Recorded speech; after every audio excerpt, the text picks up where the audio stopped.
ഉപയോഗിക്കുന്നത് Microsoft Windows ആണ്. അപ്പം നിങ്ങൾ രാവിലെ നിങ്ങളിപ്പോൾ ഒരു നാട്ടുപ്രദേശത്ത് ജീവിക്കുന്ന ഒരാളാണെങ്കിൽ, അപ്പം നിങ്ങളൊരു ഒരേക്കർ സ്ഥലവും കുറച്ച് കൃഷിയൊക്കെ ഉള്ള ഒരാളാണ്, പശുവൊക്കെ വളർത്തുന്ന ആളാണെങ്കിൽ രാവിലെ എണീക്കുന്നു. രാവിലെ എണീറ്റ് നിങ്ങൾ പശുവിനെ കറക്കുന്നു. പാല് നിങ്ങൾ സൊസൈറ്റിയിൽ കൊടുക്കാൻ വേണ്ടി കൊണ്ടുപോയി ചെല്ലുന്നു. അവിടെ ചെല്ലുമ്പോൾ പാല് ടെസ്റ്റ് ചെയ്യാൻ വേണ്ടി അവിടെ ഒരു മെഷീൻ ഉണ്ട്. ആ മെഷീൻ കണക്ട് ചെയ്തേക്കുന്ന കമ്പ്യൂട്ടർ ഒരു കമ്പ്യൂട്ടറിലേക്കാണ്. അതിനകത്ത് ഉപയോഗിക്കുന്ന ഓപ്പറേറ്റിംഗ് സിസ്റ്റം വിൻഡോസ് ആണ്. ആ പാല് കൊടുത്തേച്ച് നിങ്ങൾ പെട്രോൾ അടിക്കാൻ വേണ്ടി പെട്രോൾ പമ്പിൽ വരുമ്പോൾ നിങ്ങൾ പെട്രോളിന്റെ ഡിസ്പെൻസർ മെഷീൻ നിങ്ങൾക്ക് 500 രൂപയ്ക്ക് 1000 രൂപയ്ക്ക് നിങ്ങൾ പെട്രോൾ അടിക്കുന്നു. ആ പെട്രോൾ അടിക്കുന്ന സമയത്ത് എത്ര ഡിസ്പെൻസർ ഉണ്ടോ അത്രയും CPU ഈ പറയുന്ന ആ പെട്രോൾ പമ്പിന്റെ ഓഫീസിനകത്ത് ഒരു മുറിക്കകത്ത് ഇരിക്കുന്നുണ്ട്. അതുകൊണ്ടാണ് നിങ്ങൾക്ക് പെട്രോൾ അടിക്കാൻ പറ്റുന്നത്. അതിനകത്തും ഈ പറയുന്ന വിൻഡോസ് ഓപ്പറേറ്റിംഗ് സിസ്റ്റം ആണ്. അപ്പോൾ നിങ്ങൾ പെട്രോൾ അടിക്കാൻ പോയി. അത് കഴിഞ്ഞിട്ട് നിങ്ങൾ പൈസ എടുക്കാൻ വേണ്ടി ATM-ൽ കയറി. ATM-ൽ കയറിയ സമയത്ത് നിങ്ങൾ ATM ക്യാഷ് മെഷീനിൽ നിങ്ങൾ കാർഡ് ഇട്ടു. അവിടെ നിങ്ങൾക്ക് പേയ്മെന്റ് വരുന്നതിന് പിന്നിലും പണ്ട് വിൻഡോസ് SP ആയിരുന്ന ATM-ൽ ആദ്യം ഉപയോഗിച്ചിരുന്നത്. ഇപ്പം വിൻഡോസ് 10 ഓപ്പറേറ്റിംഗ് സിസ്റ്റത്തിലാണ് ATM വർക്ക് ചെയ്യുന്നത്. അത് കഴിഞ്ഞ് നിങ്ങൾ ഒരു ദിവസം അപ്പോൾ നിങ്ങൾ എന്തെങ്കിലും ലോഡ് ഒരു സംഭവം ഒരു വെയിൻ ബ്രിഡ്ജിൽ കൊണ്ടുപോയി തൂക്കാൻ പോയി. അവിടെ വെയിൻ ബ്രിഡ്ജിൽ അത് വെയിറ്റ് നോക്കുന്ന സമയത്ത് അവിടെ വർക്ക് ചെയ്യുന്നത് വിൻഡോസിന്റെ ഓപ്പറേറ്റിംഗ് സിസ്റ്റം ആണ്. അത് കഴിഞ്ഞിട്ട് നിങ്ങൾ ഒരു സ്റ്റിക്കർ കട്ട് ചെയ്യാൻ പോയി ഒരു ഫ്ലെക്സ് യൂണിറ്റിൽ. അവിടെ ചെന്ന് ഫ്ലെക്സ് പ്രിന്റ് ചെയ്യുന്നതും സ്റ്റിക്കർ കട്ട് ചെയ്യുന്നതും എല്ലാം ഒരു ഓപ്പറേറ്റിംഗ് സിസ്റ്റം ബേസ് ചെയ്താണ്. അപ്പോൾ ചുരുക്കി പറഞ്ഞാൽ നിങ്ങൾ രാവിലെ വീട്ടിൽ നിന്ന് ഇറങ്ങി വൈകിട്ട് വീട്ടിൽ വരുന്നവരെ ഒരു 10-25 കാര്യങ്ങളിൽ നിങ്ങൾ ഇൻവോൾവ് ആവുന്നുവെങ്കിൽ ഇനി നിങ്ങൾ മെട്രോയിൽ കയറിയാലും റെയിൽവേയിൽ ചെന്നാലും എയർപോർട്ടിൽ ചെന്നാലും എല്ലാം ഓപ്പറേറ്റിംഗ് സിസ്റ്റം ഇല്ലാതെ നിങ്ങൾക്ക് കമ്പ്യൂട്ടർ ഉപയോഗിക്കാൻ പറ്റില്ല. പക്ഷെ ഇത് ഏറ്റവും കൂടുതൽ പോപ്പുലർ ആയിട്ട് യൂസർ ഫ്രണ്ട്ലി ആയിട്ടും ഇന്ന് ലോകത്തെ ഏറ്റവും കൂടുതൽ നമ്മൾ ഓപ്പറേറ്റിംഗ് സിസ്റ്റം എന്ന് വെച്ചാൽ എല്ലാവരും പെട്ടെന്ന് പറയുന്നത് വിൻഡോസ് തന്നെയാണ്, മൈക്രോസോഫ്റ്റിന്റെ ആണത്. അത് ഫസ്റ്റ് റിലീസ്ഡ് 1985-ലാണ് ആദ്യത്തെ ഗ്രാഫിക്കൽ മോഡിൽ വന്നത്. അത് ഡോസിനകത്താണ് ഗ്രാഫിക്കൽ മോഡിൽ വന്നത്. പിന്നെ വിൻഡോസ് 95 എന്ന് പറഞ്ഞിട്ട് 95-ലാണ് വിൻഡോസിന്റെ ഓപ്പറേഷൻ റിലീസ് നമ്മുടെ അടുത്ത് സ്ലൈഡിൽ കാണിക്കുന്നുണ്ട്. അധികം സമയം കളയുന്നില്ല.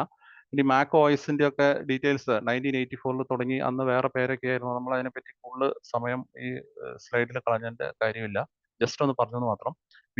വിൻഡോസ് ജസ്റ്റ് ഒന്ന് നിങ്ങൾ നോക്കുന്നത് നല്ലതാണ്. 1985-ലാണ് ആദ്യത്തെ വിൻഡോസ്, അതായത് ഡോസിനകത്ത് നമ്മൾ വിൻഡോസ് ടൈപ്പ് ഞാനൊക്കെ പഠിച്ചു തുടങ്ങിയ സമയത്ത് അങ്ങനെയായിരുന്നു. ഡോസിനകത്ത് നമ്മൾ പ്രത്യേക കമാൻഡ് കൊടുത്തു കഴിഞ്ഞാൽ വിൻഡോസിന്റെ സ്ക്രീൻ വരിക. പിന്നെ 1992-ൽ അത് തന്നെ വിൻഡോസ് 3.1 എന്ന് പറഞ്ഞ ആദ്യത്തെ ലോഗോ വന്നത് അന്നാണ്. പിന്നെ 1995-ലാണ് ഒരു ഇൻഡിപെൻഡന്റ് ആയിട്ട് ഗ്രാഫിക്കൽ ഓപ്പറേറ്റിംഗ് സിസ്റ്റം വന്നത് 1995-ൽ. ഞാൻ പറയാൻ കാരണം 95-ഉം നമ്മുടെ 2025-ഉം 95-ഉം തമ്മിൽ എത്രയാണ് ആക്ച്വലി 30 വർഷമേ ആയിട്ടുള്ളൂ. അപ്പം 30 വർഷം കൊണ്ട് ഉണ്ടായിരിക്കുന്ന മാറ്റങ്ങളാണിത്. പിന്നെ 2001-ലാണ് ഏറ്റവും കൂടുതൽ വിപ്ലവകരമായിട്ടുള്ള ഓപ്പറേറ്റിംഗ് സിസ്റ്റം വന്നത്. 2001 വിൻഡോസ് XP. പിന്നെ 2006-ൽ വിൻഡോസ് 2000 എന്ന് പറഞ്ഞൊരു വിൻഡോസ് വിസ്റ്റ എന്ന് പറഞ്ഞു വന്നു. 2006 അത് അത്ര അങ്ങോട്ട് പോപ്പുലർ ആയില്ല. പിന്നെ വിൻഡോസ് 7 2009, വിൻഡോസ് 8 2012, വിൻഡോസ് 10 2015, വിൻഡോസ് 11 2021. ഇതാണ് അതിന്റെ ഓർഡർ. അപ്പം നമ്മൾ ഇപ്പൊ എല്ലാ ഈ MSME പ്രസ്ഥാനങ്ങളിലും മിക്കവാറും ഉപയോഗിച്ചുകൊണ്ടിരിക്കുന്നത് വിൻഡോസ് 10 ആയിരിക്കും. വിൻഡോസ് 11. അപ്പൊ അടുത്ത കാലത്ത് ഒരു ചെറിയൊരു പ്രശ്നമുണ്ട്. ഇപ്പൊ വിൻഡോസ് 10-ന്റെ സപ്പോർട്ട് മൈക്രോസോഫ്റ്റ് ഈ മാസം പിൻവലിക്കുന്നു എന്നൊക്കെ പറഞ്ഞപ്പോൾ പലർക്കും ഒരു ചെറിയ പ്രശ്നങ്ങളൊക്കെ തുടങ്ങിയിട്ടുണ്ട്. അത് എന്തായിരിക്കും? അത് അത്ര അങ്ങോട്ട് പേടിക്കാനുള്ള കേസല്ല. വിൻഡോസ് 10-ന്ന് വിൻഡോസ് 11-ലേക്ക് നിങ്ങൾ ഒറിജിനൽ സോഫ്റ്റ്വെയർ ആണെങ്കിൽ മൈഗ്രേറ്റ് ചെയ്യുന്നതിന് വലിയ പ്രശ്നങ്ങളൊന്നുമില്ല. പക്ഷെ പൈറേറ്റഡ് സോഫ്റ്റ്വെയർ ഉപയോഗിക്കുന്നവർക്ക് പല രീതിയിലുള്ള പ്രശ്നങ്ങൾ ഫേസ് ചെയ്യാനുള്ള സാധ്യത കാണുന്നുണ്ട്. അതിനൊക്കെ ഓൾട്ടർനേറ്റീവ് സൊല്യൂഷൻസും ഇപ്പോൾ ഇൻഡസ്ട്രിയിൽ വന്നു തുടങ്ങി. എനിവേ ഇതാണ് വിൻഡോസിന്റെ ഒരു പ്ലാറ്റ്ഫോം. നിങ്ങൾക്ക് അറിയാവുന്ന കാര്യമായിരിക്കും, എന്നാലും ഇത് ഒന്നോ ജസ്റ്റ് ഒന്ന് പറഞ്ഞു എന്ന് മാത്രം. ഇനി വേറൊരു സംഭവം കൂടി ഇതിന്റെ കൂടെ ഉണ്ട്. ഈ വിൻഡോസ് നമ്മൾ സാധാരണ യൂസർ ഇങ്ങനെ ആവശ്യത്തിനാണ് ഉപയോഗിക്കുന്നതെങ്കിലും ഇതിന്റെ സെർവർ സൈഡിലേക്ക് വരുമ്പോൾ ഇപ്പോഴും അധികായന്മാരായിട്ട് നിൽക്കുന്നത് ലിനക്സ് അല്ലെങ്കിൽ യൂണിക്സ് ബേസ്ഡ് പ്ലാറ്റ്ഫോമാണ്. അതിന് പല കാരണങ്ങളൊക്കെ ഉണ്ട്. എനിവേ അതും ഇങ്ങനെ ഇതിനോട് പാരലായിട്ട് 1991 92 എന്ന് പറഞ്ഞിങ്ങനെ വന്നു. ആ പിക്ചറിനകത്ത് നിങ്ങൾ നോക്കിയാൽ കാണാം 2010-ല് നമ്മളിപ്പോൾ എല്ലാവരുടെയും കയ്യിലുള്ള ഈ ആൻഡ്രോയിഡ് ഓപ്പറേറ്റിംഗ് സിസ്റ്റം ആദ്യമായിട്ട് ഡെവലപ്പ് ചെയ്ത് വന്നത് യുണിക്സിൽ നിന്നാണ്. അതിന് വിൻഡോസ് ആയിട്ടൊന്നും ഒരു കണക്ഷനും ഇല്ല. 2010-ലാണ് ഈ ലിനക്സ് പ്ലാറ്റ്ഫോമിൽ കുറെ എഞ്ചിനീയേഴ്സ് കൂടി എഴുതിയുണ്ടാക്കിയ ഒരു പ്ലാറ്റ്ഫോമാണ് ഈ വാട്സപ്പ് വന്നിട്ട് ഒത്തിരി നാളൊന്നും ആയില്ല. 2010 ആയിട്ടുള്ളൂ. പക്ഷെ നമുക്ക് വാട്സപ്പ് ഉപയോഗിക്കുമ്പോൾ ഇപ്പോഴത്തെ പുതിയ കുട്ടികൾ ഉപയോഗിക്കുമ്പോൾ ഇത് വർഷങ്ങൾക്ക് മുമ്പേ 50-60 വർഷം മുമ്പ് വാട്സപ്പ് ഉള്ളതായിട്ട് നമുക്ക് ഫീൽ ചെയ്യും. അതാണ് ആ സോഫ്റ്റ്വെയറിന്റെ പ്രത്യേകത. എനിവേ വാട്സപ്പ് 2010-ലേ റിലീസ് ആയിട്ടുള്ളൂ. അപ്പൊ അത് വിൻഡോസ് ആദ്യം എടുത്ത് പറയാൻ കാരണം അതാണ്. അതിനുശേഷമാണ് ടെക്നോളജിയിലേക്ക് വന്നേക്കുന്നത്. ഇതിന്റെ PPT നിങ്ങൾക്ക് ആവശ്യമുണ്ടെങ്കിൽ ഞാൻ ക്ലാസ് കഴിയുമ്പോൾ നിങ്ങൾക്ക് മെയിൽ ചെയ്ത് തരാം. ഇത് PDF ആക്കി മാറ്റിയിട്ട് തരാം. നിങ്ങൾക്ക് പഠിക്കുന്നവർക്കോ എന്തെങ്കിലും കാര്യത്തിന് ഉപയോഗിക്കാവുന്ന ഒരു മെറ്റീരിയലാണിത്. ഇനി ഇപ്പോൾ ആദ്യം നമ്മൾ വിൻഡോസ് 10ൻ്റെ ഒരു ഇഷ്യൂ പറഞ്ഞു. ഇതൊരു സൈബർ സെക്യൂരിറ്റിയുടെ സെഷൻ ആയതുകൊണ്ട് വിൻഡോസ് 10 ആണ് അതിൻ്റെ സപ്പോർട്ട് പോവുകയാണ്. ഇനി വിൻഡോസ് 11ലേക്ക് മാറുകയാണ്. അപ്പോൾ വിൻഡോസ് 11 നമ്മൾ സ്വല്പം കോസ്റ്റ്ലി ആണ്. ഞാൻ ഇതൊരു പൊതു സെഷൻ ആയതുകൊണ്ട് അതിൻ്റെ സബ്സ്ക്രിപ്ഷൻ റേറ്റോ കാര്യങ്ങളോ ഒന്നും പറയുന്നില്ല. നമ്മൾ വിൻഡോസ് 10, വിൻഡോസ് XP ആദ്യം പേര് പൈറേറ്റ് ഉപയോഗിച്ചിരുന്നു. വിൻഡോസ് 7 വന്നപ്പോൾ കുറച്ച് പേര് പൈറേറ്റ് ഒഴിവാക്കിയിട്ട് ലൈസൻസിൽ മേടിച്ചു.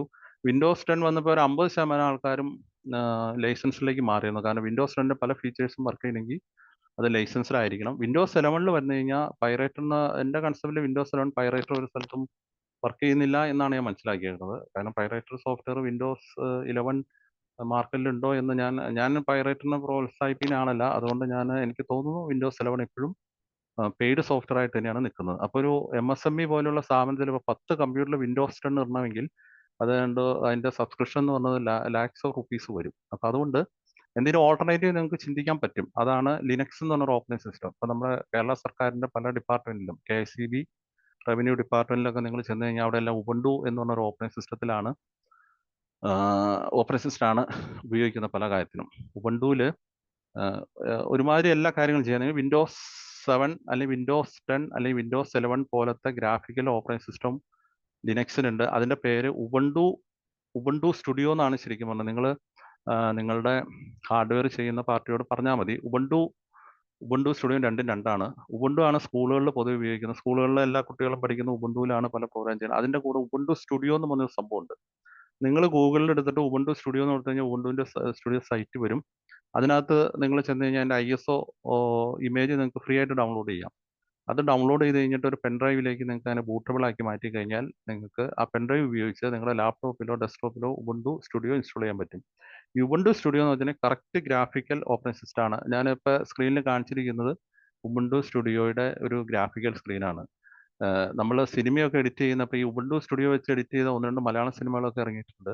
അധികം ഹാർഡ്വെയർ വേണ്ട ഇതിന്. പക്ഷേ വീഡിയോ എഡിറ്റിംഗ് മറ്റു കാര്യങ്ങളൊക്കെ ചെയ്യാൻ പറ്റും. അതാണ് ഉബുണ്ടു സ്റ്റുഡിയോ എന്ന് പറയുന്ന ഒരു ഉബുണ്ടു സ്റ്റുഡിയോ തമ്മിൽ കുറച്ച് വ്യത്യാസമുണ്ട്. ഈ ഉബുണ്ടു സ്റ്റുഡിയോ ഇൻസ്റ്റാൾ ചെയ്ത് അതിനകത്ത് വേർഡ്, എക്സൽ, നമ്മുടെ മൈക്രോസോഫ്റ്റ് വേർഡ് പോലെയല്ല, ഏകദേശം സമാനമായിട്ടുള്ള വേർഡ്, എക്സൽ, അതിന് PPT എല്ലാം അതിനകത്ത് ഇൻബിൽറ്റ് ആണ്. ഓഡിയോ എഡിറ്റ് ചെയ്യാനുള്ള സോഫ്റ്റ്വെയർ ഉണ്ട്, ഗ്രാഫിക്സ് ഉണ്ട്. അതിന് ബ്ലെൻഡർ എന്ന് പറയും. ബ്ലെൻഡർ എന്നുള്ള ഗ്രാഫിക്സിൽ നിങ്ങൾക്ക് അത്യാവശ്യം അനിമേഷനൊക്കെ ചെയ്യാൻ താല്പര്യമുള്ളവരാണെങ്കിൽ അത് ചെയ്യാൻ പറ്റിയ ഒരു സോഫ്റ്റ്വെയർ ആണ്. അപ്പോൾ ഉബുണ്ടു സ്റ്റുഡിയോ എന്ന് പറയുന്ന ഒരു സോഫ്റ്റ്വെയർ ഈ വിൻഡോസിന് പാരലായിട്ട് ഡെവലപ്പ് ചെയ്ത് വരുന്നുണ്ട്. എനിക്ക് തോന്നുന്നു ഭാവിയിൽ അത് കുറേ എല്ലാവരും ഉപയോഗിക്കാൻ സാധ്യതയുണ്ട്. 1-2 ചെറിയ ഇഷ്യൂസ് അതിനകത്തുണ്ട്. നമ്മുടെ പ്രിന്ററിന്റെ ഡ്രൈവർ, സ്കാനറിന്റെ ഡ്രൈവർ, അതൊക്കെ ചെറിയ പരിമിതികൾ ഉണ്ടെങ്കിലും ഇപ്പം അതിനൊക്കെ വളരെ തേർഡ് പാർട്ടി സോഫ്റ്റ്വെയർ ഒക്കെ വരുന്നുണ്ട്. അതുകൊണ്ട് ഉബുണ്ടു സ്റ്റുഡിയോ എന്നുള്ള സാധനം നിങ്ങളുടെ ഒരു MSME മോഡിൽ വർക്ക് ചെയ്യുന്ന സ്ഥാപനത്തിന് കുറച്ച് ചിലവ് ചുരുക്കാൻ വേണ്ടി ഈ കാര്യങ്ങളൊക്കെ ഉപയോഗിക്കാൻ പറ്റും. നെറ്റ് ബ്രൗസ് ചെയ്യാനും സൈറ്റ് എടുക്കാനും ബില്ല് ചെയ്യാനൊക്കെ ഇത് ധാരാളം മതി. ചില പ്രത്യേക ആവശ്യത്തിന് ചില പരിമിതികൾ നിലവിലുണ്ട്. പക്ഷെ അതൊക്കെ ഭാവിയിൽ ശരിയായേക്കാം. അപ്പോൾ ഇതാണ് ഉബുണ്ടു സ്റ്റുഡിയോ എന്ന് പറഞ്ഞൊരു OS ഉണ്ട്. ഇനി നമുക്ക് ഒരു കാര്യം കൂടി അറിഞ്ഞിരിക്കുക. ഒരു കമ്പ്യൂട്ടറിൽ ഒന്നിൽ കൂടുതൽ ഓപ്പറേറ്റിംഗ് സിസ്റ്റം ഇടാം. പലരും അങ്ങനെ ഇടുമ്പോൾ സ്പീഡ് കുറയും, കമ്പ്യൂട്ടറിന് കേടാന്നൊക്കെ പറഞ്ഞാൽ അതെന്താ അങ്ങനെ പറഞ്ഞു വെച്ചിട്ടുണ്ടെങ്കിൽ വിൻഡോസിനകത്ത് ലിനക്സ് ഇൻസ്റ്റാൾ ചെയ്യുന്ന ഒരു ടെക്നോളജി ഒരിടയ്ക്ക് ഉണ്ടാകും. അത് പ്രശ്നമാണ്. അത് വലിയ ഗുണമൊന്നുമില്ല. ഇതങ്ങനെയല്ല. നമ്മൾ ഇൻസ്റ്റാൾ ചെയ്യുമ്പോൾ തന്നെ രണ്ടായിട്ടാണ് ചെയ്യുന്നത്. ഒരു അത്യാവശ്യം അറിയാവുന്ന ഒരു ഹാർഡ്വെയർ എക്സ്പെർട്ടിന് ആദ്യം വിൻഡോസ് ഇൻസ്റ്റാൾ ചെയ്തതിന് ശേഷം കുറച്ച് പാർട്ടീഷൻ അൺഅലോക്കേറ്റഡ് ആയിട്ട് ഇട്ടേച്ച് ഉബുണ്ടു സ്റ്റുഡിയോ ഇട്ട് കഴിഞ്ഞാൽ ഡ്യുവൽ ബൂട്ട് ആയിട്ട് ചെയ്യാൻ പറ്റും. ആദ്യം വിൻഡോസ് പറഞ്ഞാൽ അത് കഴിഞ്ഞിട്ട് ഉബുണ്ടു. അപ്പോൾ ഓണായി വരുമ്പോൾ ഇതേപോലെ സ്ക്രീനിൽ കാണാൻ ചോദിക്കും, വിൻഡോസ് ആണോ വേണ്ടത്, ഉബുണ്ടു ആണോ വേണ്ടതെന്ന് ചോദിക്കും. ഉബുണ്ടു എടുത്തു കഴിഞ്ഞാൽ പിന്നെ ഉബുണ്ടു മാത്രമേ ചിത്രത്തിലുള്ളൂ. ആ ഉബുണ്ടുവിൽ നിന്നുകൊണ്ട് നമുക്ക് വിൻഡോസിലെ ഫയൽ എടുക്കാം. നേരെ മറിച്ച് വിൻഡോസ് ബൂട്ട് ചെയ്തിട്ടുണ്ടെങ്കിൽ ഉബുണ്ടുവിൻ്റെ ഫയൽ കാണിക്കില്ല. അങ്ങനെ ഒരു പ്രശ്നമുണ്ട്. പക്ഷേ ഇങ്ങനെ ചെയ്യാം. ലാപ്ടോപ്പിലൊക്കെ ഇവിടെ പല കുട്ടികളും ഇങ്ങനെ പഠിക്കാനൊക്കെ ആയിട്ട് വന്ന് ചോദിച്ച് നമ്മൾ ചെയ്തു കൊടുക്കാറുണ്ട്. അപ്പോൾ ഇതാണ് ഡ്യുവൽ ബൂട്ട് കൺസെപ്റ്റ് എന്ന് പറഞ്ഞതാണ്. ഒന്നിൽ കൂടുതൽ ഓപ്പറേറ്റിംഗ് സിസ്റ്റം ഒരു കമ്പ്യൂട്ടറിൽ ഒരു ലാപ്ടോപ്പിലോ ഡെസ്ക്ടോപ്പിലോ ചെയ്യാൻ പറ്റും.